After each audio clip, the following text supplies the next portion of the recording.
At the height of the Cold War, the US and Soviet Union are locked in a nuclear standoff. We can't even recreate the terror and the fear that existed at that time. In October 1957, the Soviets stunned the world by orbiting the first Earth satellite, Sputnik. Sputnik signaled a fundamental shift in the Cold War arena. Previously to this, the U.S. had been viewed as having the upper hand. Not so much anymore. Sputnik was defined not as a Soviet success, but as a U.S. failure. Much of the blame for failure is directed at the president.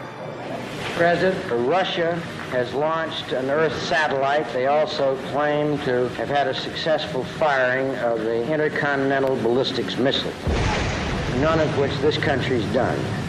I ask you, sir, what are we going to do about it? They felt that he was asleep at the switch when Sputnik happened, that it was his fault. A major U.S. defeat. A president taken by surprise, who fails to understand the significance of space.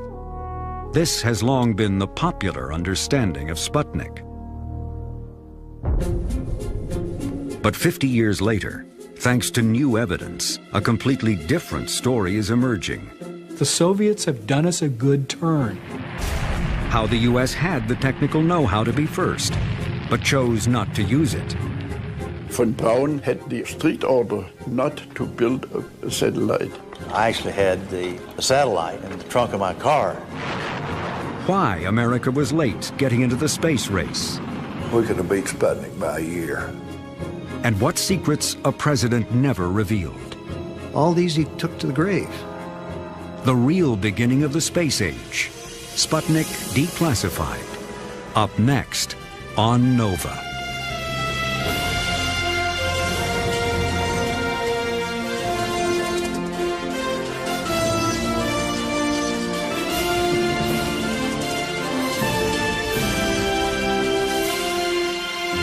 Major funding for NOVA is provided by the following.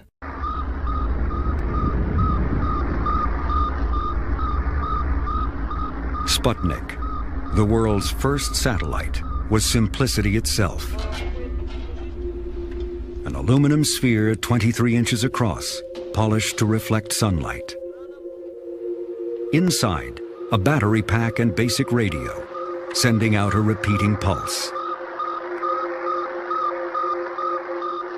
It saw nothing and heard nothing. All it did was coast and beep. Its batteries died after 3 weeks. After 3 months, it fell back into the atmosphere, burned up, and was gone.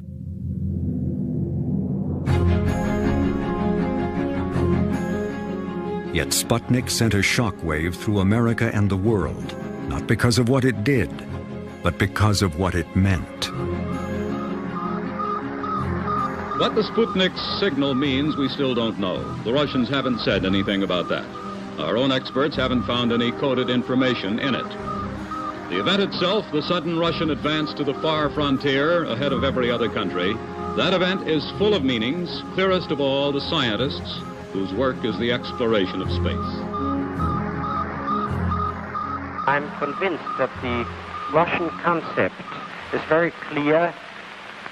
They consider the control of space around the Earth very much like, shall we say, the great maritime powers considered the control of the seas in the 16th to the 18th century. And they say if we want to control this planet, we have to control the space around it. Americans everywhere viewed Sputnik as a demonstration of Soviet prowess in rocketry that could bring, death from the skies, intercontinental ballistic missiles into this country. Americans are accustomed to being first in scientific and technical achievements. The triumph of Sputnik by our Cold War enemy is an unexpected setback. Within 3 weeks, the Dow Jones average drops 10%. The shockwave that begins in October 1957 reverberates through American society. Before it's over, the fallout from Sputnik will transform a German engineer who worked for Adolf Hitler into an American folk hero, Werner von Braun.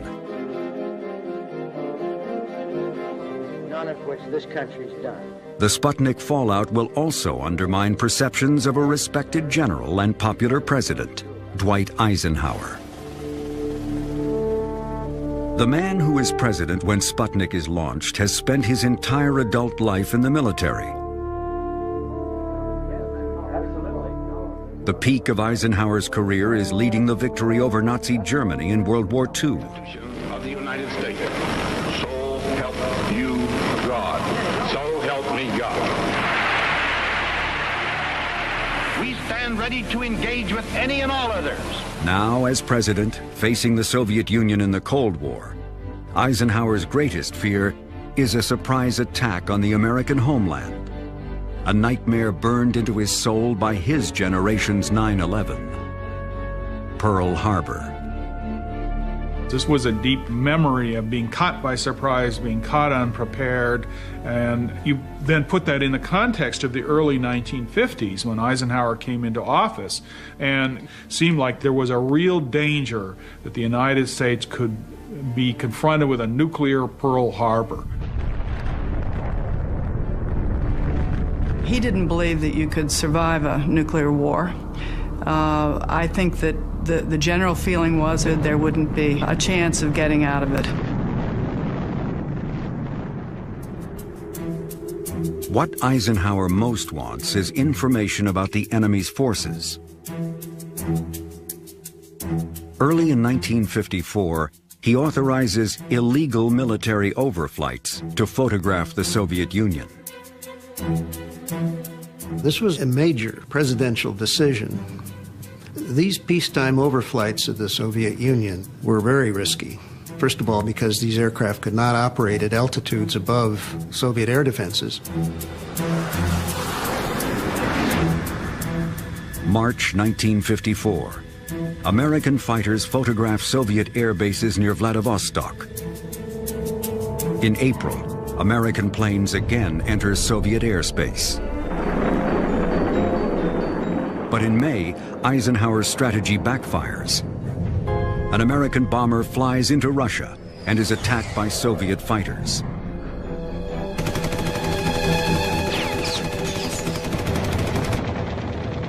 The damaged bomber barely makes it home. It is 1954, 3 years before Sputnik. Eisenhower is committed to surveillance of the Soviet Union, but he needs a better way. This led him to appoint a secret committee in 1954, headed by the president of MIT, James Killian, to examine this whole surprise attack problem. How real was it, and what did we need to do in order to get the information? In early 1955, the top-secret Killian report concludes that science may soon provide an alternative. Satellites could give Eisenhower exactly what he needs. What Eisenhower is lusting for is a complete overview, the kind of thing that'll tell us where they all are. It's like playing a poker game in which you can look over the other guy's shoulder. Eisenhower believes that intelligence and surveillance is the answer to preventing a hot war. Unlike aircraft, a satellite could keep the entire Soviet Union under nearly continuous surveillance. From now on, a spy satellite will be Eisenhower's highest priority for space, a project that will take years and proceed in deepest secrecy. In the meantime, the Killian report recommends the U.S. proceed with development of ballistic missiles, rockets used to carry bombs. In the early 1950s, the most experienced ballistic missile team in the country is in Huntsville, Alabama, working for the U.S. Army. But the roots of this team do not lie in Huntsville.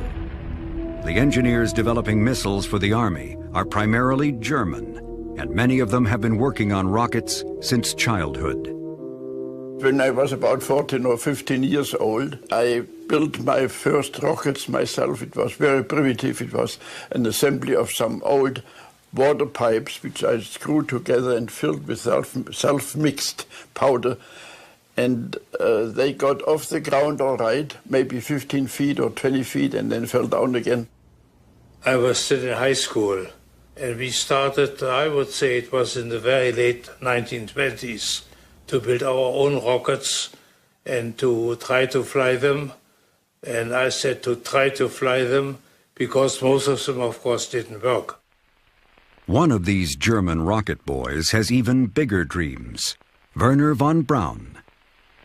He not only wanted to pioneer space travel, he wanted to go himself. He was obsessed with the idea that he could lead an expedition to the moon. He pictured himself in the seat, you know, in the driver's seat, in the pilot's seat of these spacecraft. In 1932, as a 20-year-old graduate student, von Braun comes to the attention of the German army. The army is searching for an alternative to heavy artillery, which is banned by the Versailles Treaty after World War I. They want von Braun to develop a ballistic missile, a rocket that will perform the function of artillery. The project will eventually require a vast new rocket development center. Peenemünde, a coastal town, will be the location. Von Braun will manage the team. As the project grows, von Braun demonstrates a genius for engineering management. By the time he's 30, his team numbers in the thousands. Yet he still maintains a breathtaking grasp of the smallest detail. The whole room changed when he came in. He sat down on a box in our laboratory, not on a chair, just on a box, and a very interesting technical discussion evolved. And it was immediately noticeable how well von Braun was informed about details. It was very impressive to me. In 1939, World War II begins in Europe.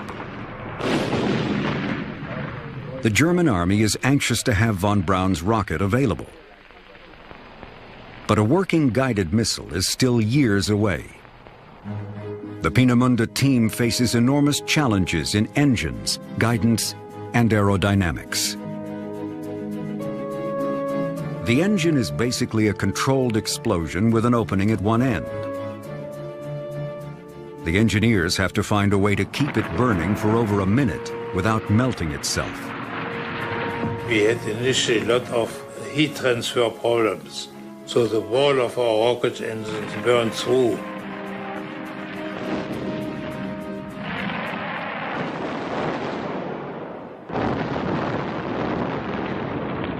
But von Braun pointed out that it is good to have failure. In that case, you really learn something. If everything goes the way you had planned it, you haven't really learned anything. So he was not really discouraged when we had in Peenemünde mishaps, and we of course had many of them. Eventually, von Braun's team learns to cool the engine by circulating fuel around the motor on its way to being burned, and letting a small amount of fuel trickle down the walls of the chamber, creating an insulating film. There are also aerodynamic questions. No one is sure what will happen when the rocket exceeds the speed of sound. To get answers, the engineers build a cutting-edge supersonic wind tunnel. The biggest problem is guidance, getting the rocket to steer itself. We're going to have to develop something that would launch vertically and then tilt over, and you were going to have to keep that thing more or less on course, such that it would land on a target reasonably accurately. And that really was the biggest and most difficult part of the whole thing. Von Braun's engineers develop a system of multiple gyroscopes which sense the rocket's position and send steering commands to move control surfaces on its fins and vanes in the exhaust.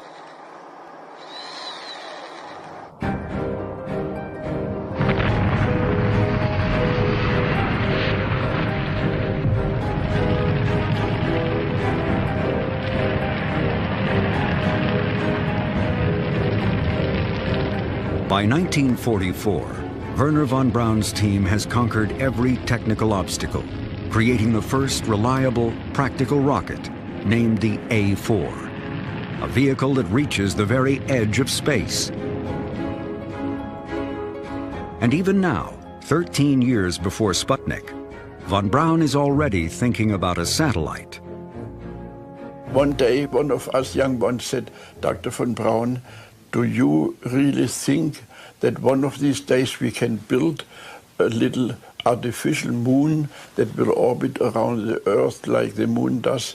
And von Braun said, "By all means, when this ordeal is finally over and when we are lucky enough to survive it, then I'm sure that one of the things we will build will be a little artificial moon going around the Earth." But for now, satellites and space travel take a back seat to the war, which is going badly for Germany. The Hitler government renames von Braun's A4, christening it the V2. The V in the V2 was the German word for vengeance. And these were targeted at civilians. It was meant to create terror and panic among a civilian population. In September 1944, the first V2s are fired at London, Paris, and Antwerp.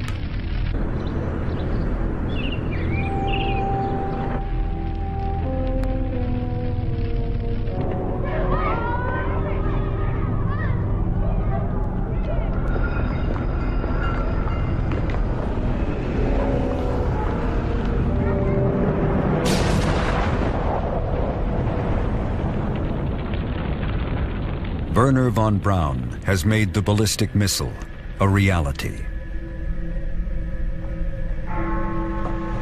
By the end of the war, 3,200 V2s have been launched, killing roughly 5,000 people.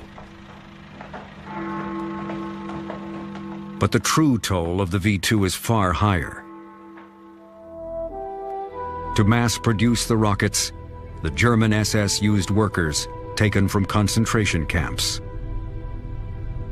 The slave laborers worked in horrendous conditions, a fact which cannot have escaped von Braun's purview.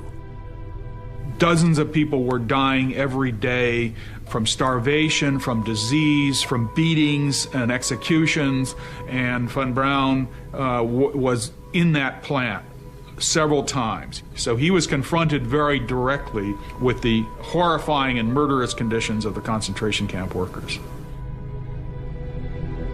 In the end, the V2 is an ineffective weapon for Germany. It completely fails to terrorize the Allies. It is also a weapon unique in world history, in that more people die producing it, 20,000 workers, than from being hit by it. However, the strategic significance of von Braun's creation is what it means for the future. British, Americans, and Soviets all want Wernher von Braun's team.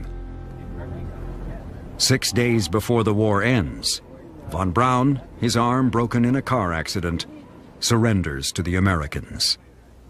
At the end of World War II, he moved his whole team from the northeast of Germany near Peenemünde to Bavaria in the closing weeks of the war so he could surrender to the United States.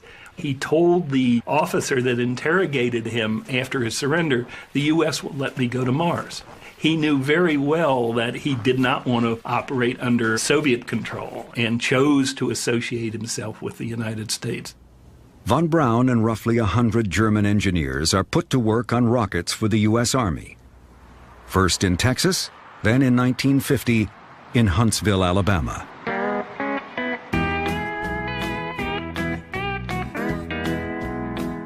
Huntsville was a southern town when we came here. It was a beautiful southern town. It reminded us very much of what we read in The Gone with the Wind. In Huntsville, the von Braun team is expanded. American engineers are recruited, many from the Deep South. I'm a country boy from Alabama. I was a very naive country boy till I went away to college. I was doing farm work I picked a lot of cotton, and I, of course, hoed corn and chopped cotton. There was a lot of us around who had been farm boys, and we'd gone off to school on the GI Bill and got an education, and we wanted to use that education. So it was a real honor to join that team. The von Braun team is charged with building a second-generation V-2 called the Redstone, designed to carry a nuclear bomb 200 miles. But even as he works on a weapon for the Army, von Braun's dreams of satellites and exploring space are never far from mind. The notion of an Earth satellite really was pervasive in terms of listening and talking and being and working with the German group that was here. There's never any doubt in my mind but what Werner von Braun's vision was Earth satellite. But you can't put up a satellite without a rocket. And the rocket has to be able to reach a minimum speed called orbital velocity, something the Redstone cannot do. The Redstone rocket was a single-stage missile, and orbital velocity was difficult to achieve with very much weight back in those days. We didn't have a booster that would do it. The concept of orbital velocity was developed by Isaac Newton in the 17th century. Newton figured out what would happen if a cannon fired a projectile from a mountaintop. Each time it fires with more power, the cannonball goes faster and lands farther away. Eventually, the point of landing is affected by the curvature of the Earth. If the cannonball is propelled fast enough, it never lands at all. As it falls, the Earth curves away beneath it. Gravity keeps it falling, inertia keeps it moving. The cannonball is in orbit.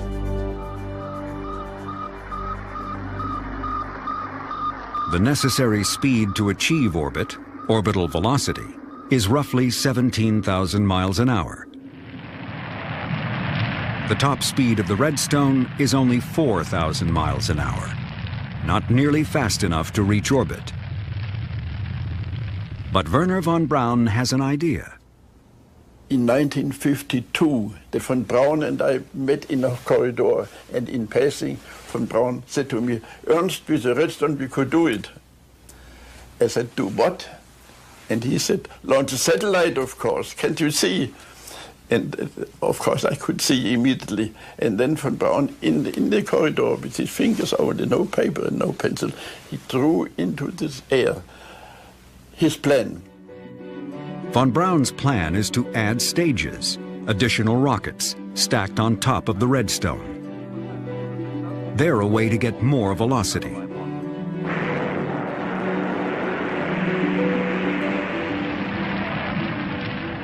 When the Redstone reaches maximum speed, the second stage will fire. Once that reaches its maximum, the third stage fires. By adding more speed with each stage, the top stage can finally reach orbital velocity. This small rocket at the very top is actually the satellite. As the Huntsville team works on the Redstone, von Braun promotes not only his vision of an eventual satellite, but also his larger dream of space exploration. Werner von Braun was a brilliant popularizer. I don't think there's any question about that. He was able to take his concepts and sell them both to people who could help him, and he was able to sell it in the United States to the public. He did so with the famous Hayden Planetarium Symposium that took place in 1952, as well as a series of articles in Collier's magazine. Those made him a household name.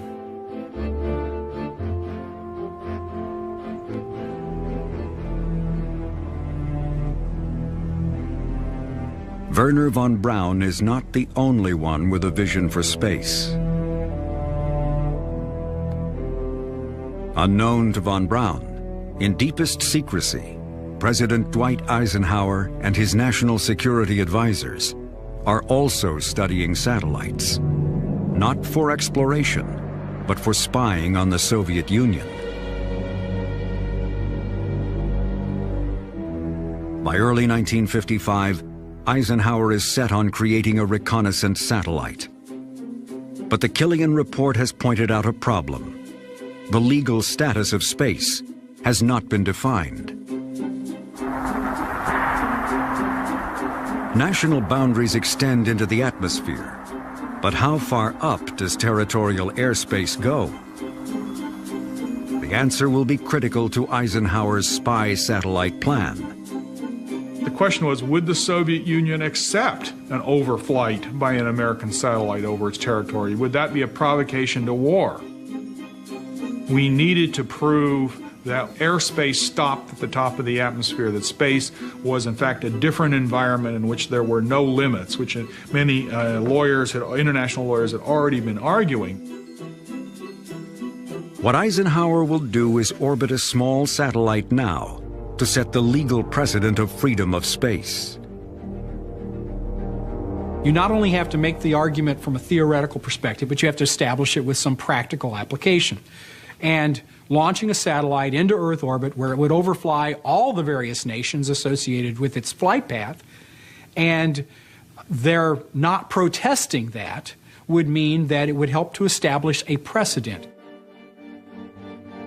In May 1955, the policy is officially adopted. To establish freedom of space, America will proceed with a scientific satellite, and Eisenhower will emphasize the peaceful purposes of the project. The National Security Council suggests the best way to do that is through the International Geophysical Year, IGY, which is scheduled to run from 1957 through 1958. There was this thing developed called the International Geophysical Year that was going to do coordinated international measurements of everything about the Earth.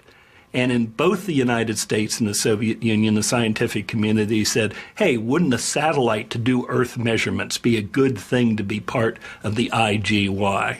The idea of the scientific satellite was already out there, but here was a perfect argument for a covert reason to support it on the part of the Eisenhower administration to establish the principle of freedom of space. July 1st marks the beginning of one of the great scientific adventures of our time, the International Geophysical Year. In July 1955, Eisenhower announces the U.S. will launch a scientific satellite as part of IGY.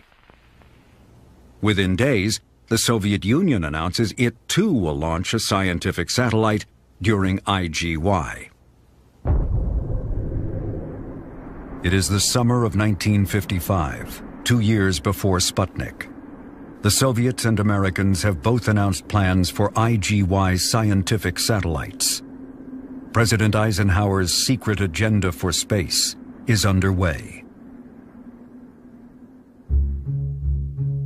But Eisenhower has not announced who will build America's first satellite and the rocket to launch it.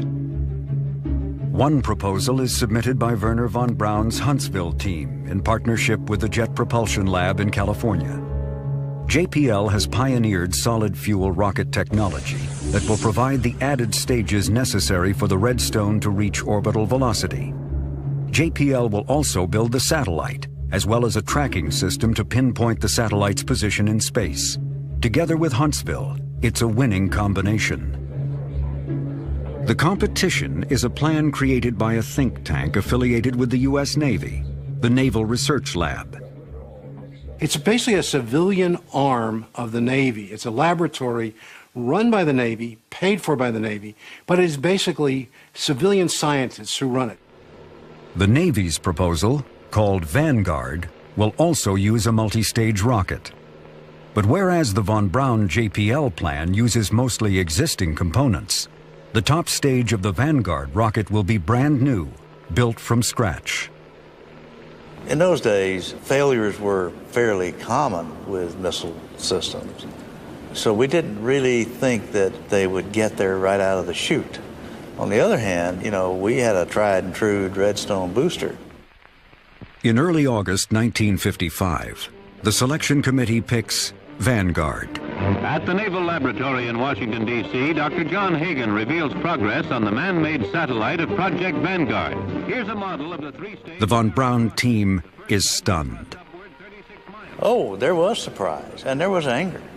And we had worked hard to get this thing put together in the short time we had to put it together.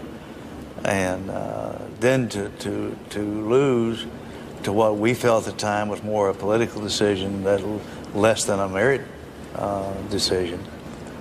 Yeah, there was anger. We were pissed off because we thought we had the best system. And we just thought, you know, somebody didn't know what the hell they were doing to pick these guys. The decision to select Vanguard, made in secret, remains controversial to this day. Historians still debate what went on behind closed doors. The Navy had a better scientific proposal. Their rocket combination based on a sounding rocket was weak.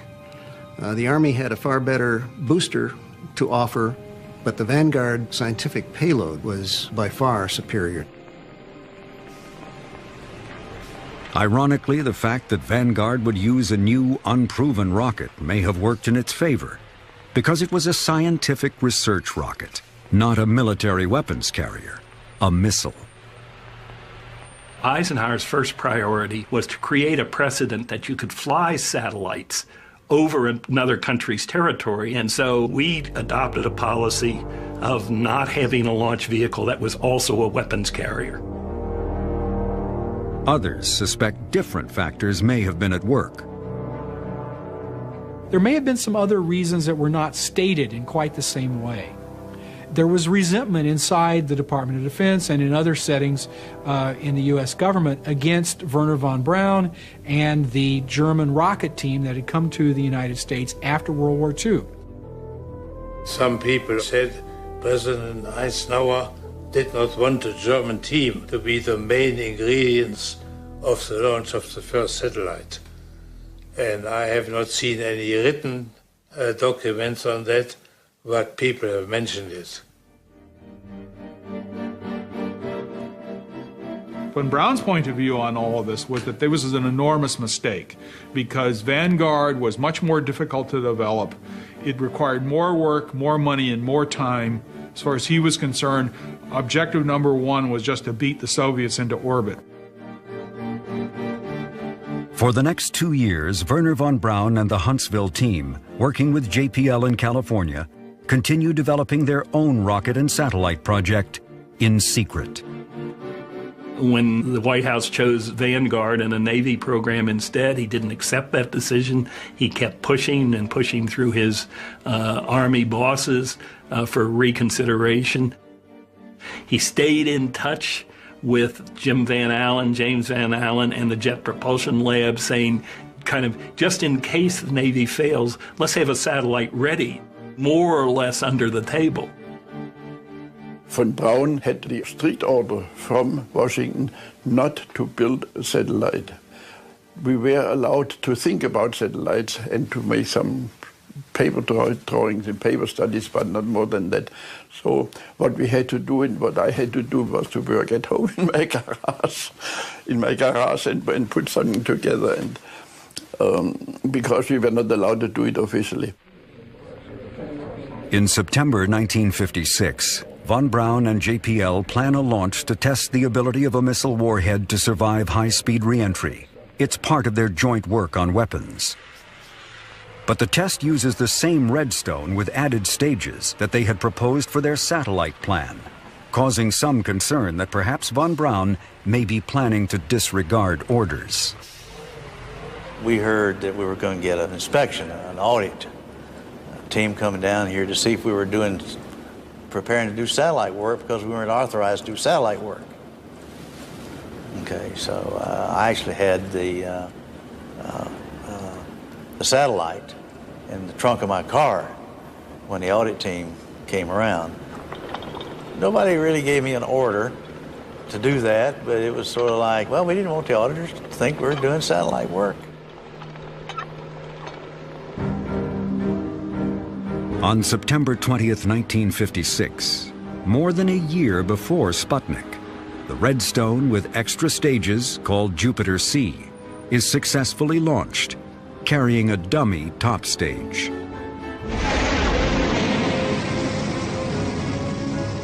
had it carried a satellite instead, history would be different.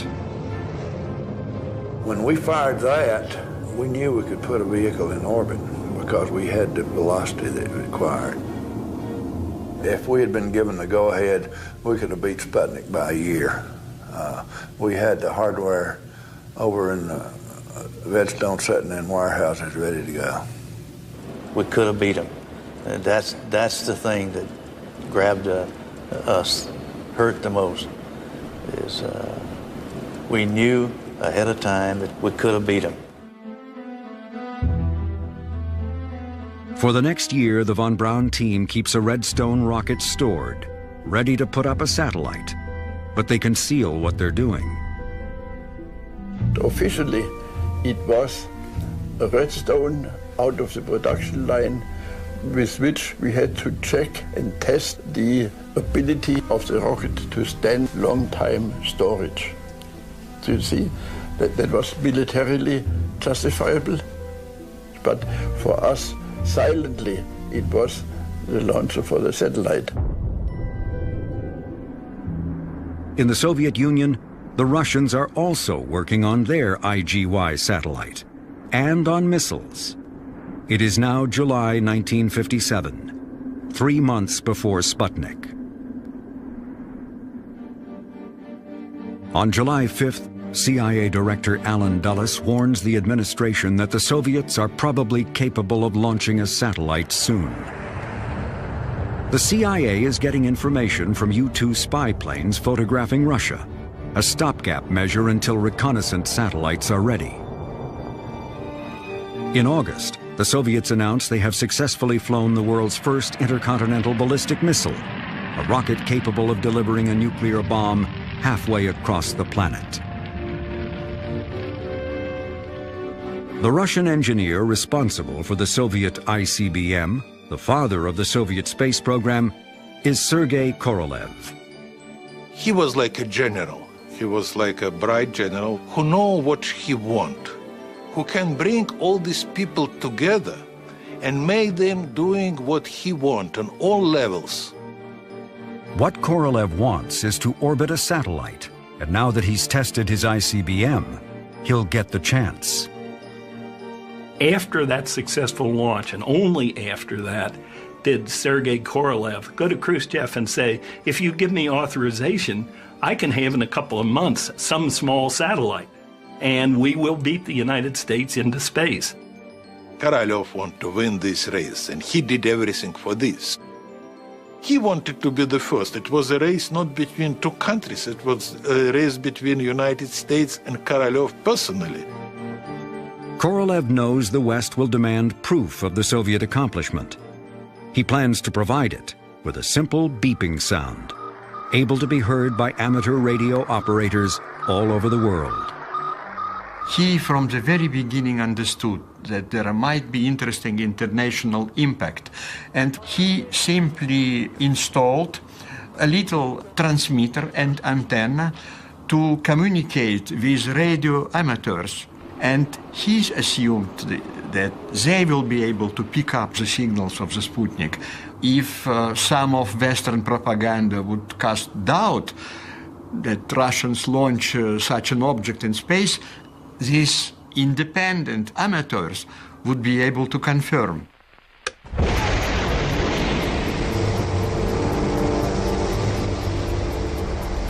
On October 4th, 1957, Korolev's plan is set in motion.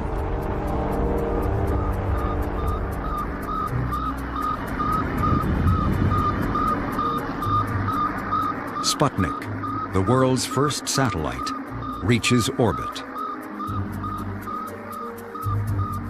As Korolev predicted, amateur radio operators all around the world track the signal and confirm what the Soviets have done. This is the satellite launched day before yesterday, Friday the 4th of October 1957. It's now 8:30 a.m. on Sunday the 6th. Having been warned by the CIA, Eisenhower is neither surprised nor alarmed. On October 8th, 4 days after Sputnik, he meets with his advisors. Just a few days after Sputnik was launched, Donald Quarles from the Department of Defense is in the Oval Office talking to Eisenhower, and one of the points that he makes is that he thinks that the Soviets have done us a good turn. They had established a precedent of overflight, exactly what Eisenhower wanted to do initially, and now the Soviets had done it for us. But the public doesn't care about legal precedents. All they know is that the Soviets have beaten the U.S. to a major technical milestone. I ask you, sir, what are we going to do about it? Well, let's take first the Earth satellite as opposed to the missile, because they're related only indirectly in the physical sense, and in our case, not at all. Well, I think Eisenhower made a very first-rate political misjudgment about the impact both within the United States and in the world of space achievement. Because of the secret intelligence that he had, because of the U-2, he knew for a fact that the Soviet Union was not nearly as big a threat as the hawks and the hysteria mongers seemed to think it was. But the American public couldn't know that. They didn't have this information, and therefore they felt that Eisenhower was asleep at the switch.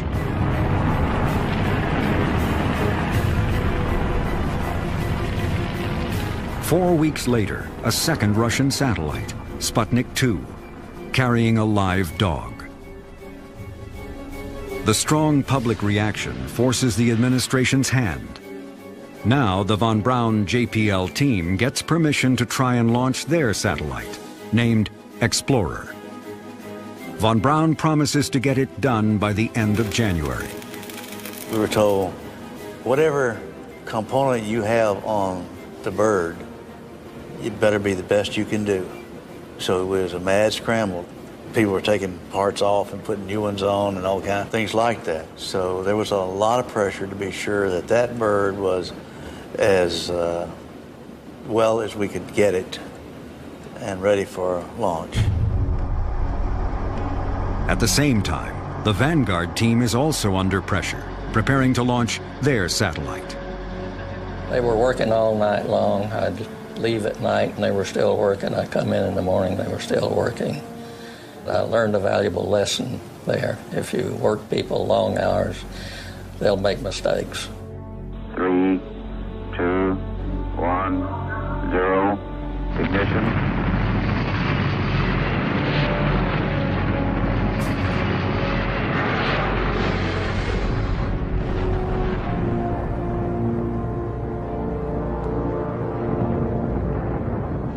Eight weeks after Sputnik 1, December 6, 1957, on live television, Vanguard rises a few feet, loses power, and explodes. I hate to say this, but I think we were happy to see it blow up, because we knew that the only other chance that the United States had of getting anything into orbit in a reasonable point of time was our bird. By late January 1958, the von Braun team is ready with Explorer. The rocket is the Jupiter C, a modified Redstone with extra stages added. The upper stages are built by JPL, as is the satellite, which contains scientific instruments designed by James Van Allen of the University of Iowa. Left complete. All right, give me range, please. 5, 4, 3, 2, 1. Fine command. Fine command.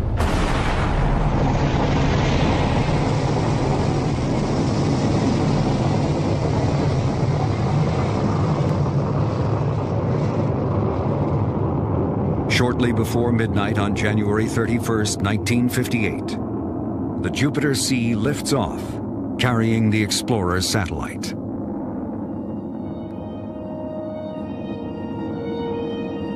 They waited for 90 minutes, and here's the signal coming over. It had made it around and was coming back. Once we heard it was just jumping up and down, pop the corks time, and it's hard to describe the feeling. 4 months after Sputnik, America has its own satellite in orbit.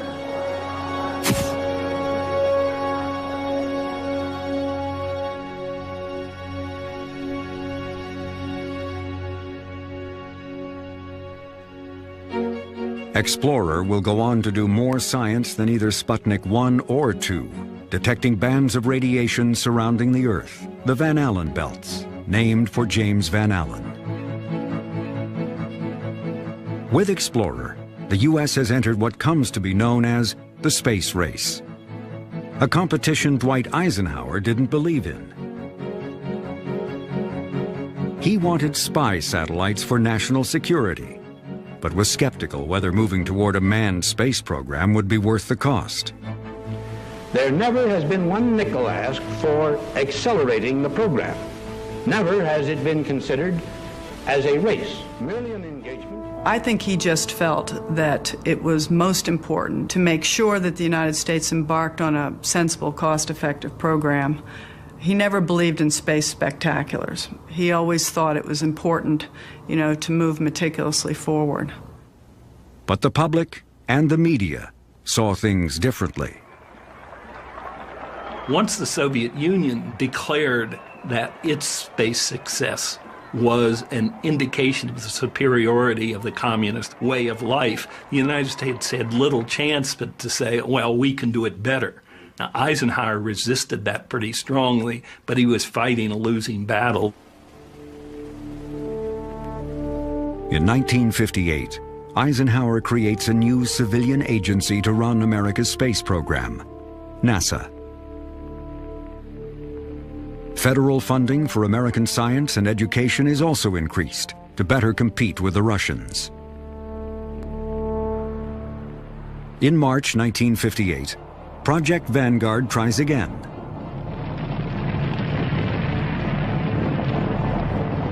Vanguard becomes the second American satellite. Its data prove that the Earth is not perfectly round, but slightly pear-shaped. Today, Vanguard remains in space, the oldest artificial satellite still in orbit. The success of Explorers cements Wernher von Braun's image as an American hero, the man who put the U.S. back in the race. The U.S. government keeps secret the details of von Braun's World War II past, which only emerge after his death.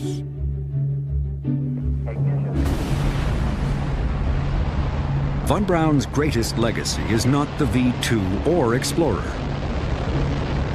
When Americans reached the moon in July 1969, ending the space race, it is a von Braun rocket, the mighty Saturn V, that gets them there.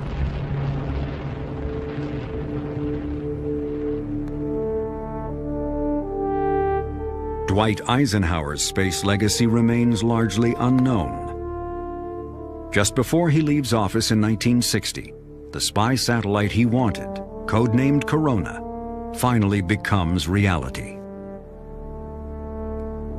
Corona begins a revolution in American intelligence gathering. The first batch of film, first 20 pounds of film back from Corona in 1960 have more information on them, that one first load of film, than all of the U-2 fights combined. Just as Eisenhower hoped, reconnaissance satellites proved to be a bonanza, not only for him, but for every president who follows. What he hands off to the presidents that come after him is an amazing amount of information. We know, when we go to arms limitation talks, SALT talks, all the sort of talks we would go to with the Russians face to face, we know exactly where everything was because of these satellites. And they become our trump card. For the rest of his life, Dwight Eisenhower never discloses his role in creating one of America's most valuable intelligence tools.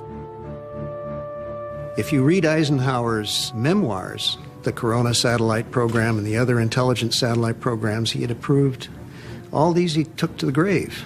He and his advisors didn't say a word. The popular understanding of Eisenhower in the late 50s was he was this nice old grandfather who played golf, and other people were running the administration. And of course, we now know, in fact, that he was very much in command of what was going on behind the scenes. He was paying very close attention to secret intelligence, but that he preferred to keep his hand in this rather hidden. For people born after Sputnik, its legacy is technology. Turning now to the weather. If you have any Satellite weather forecasts, cell phones, GPS and personal computers.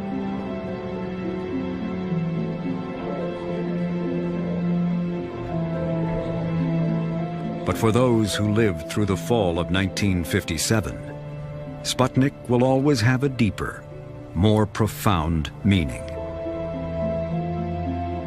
For the first time ever, we leave this planet, we go into Earth orbit with a human-made object, and that signals the beginning of a new era, a new age, which we call the space age. And the world has fundamentally changed in the 50 years since that took place.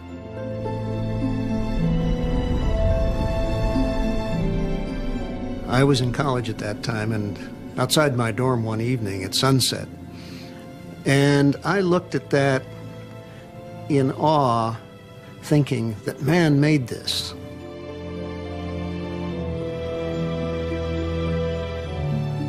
Sputnik 1 changed everything, just changed everything.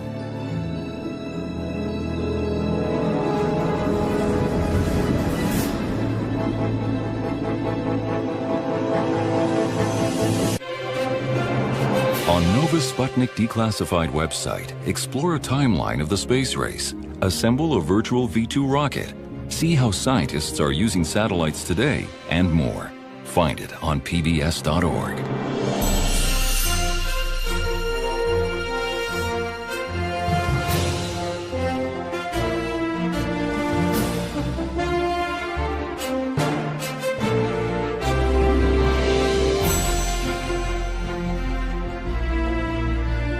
To order this Nova program for $24.95 plus shipping and handling, call WGBH Boston Video at 1-800-255-9424.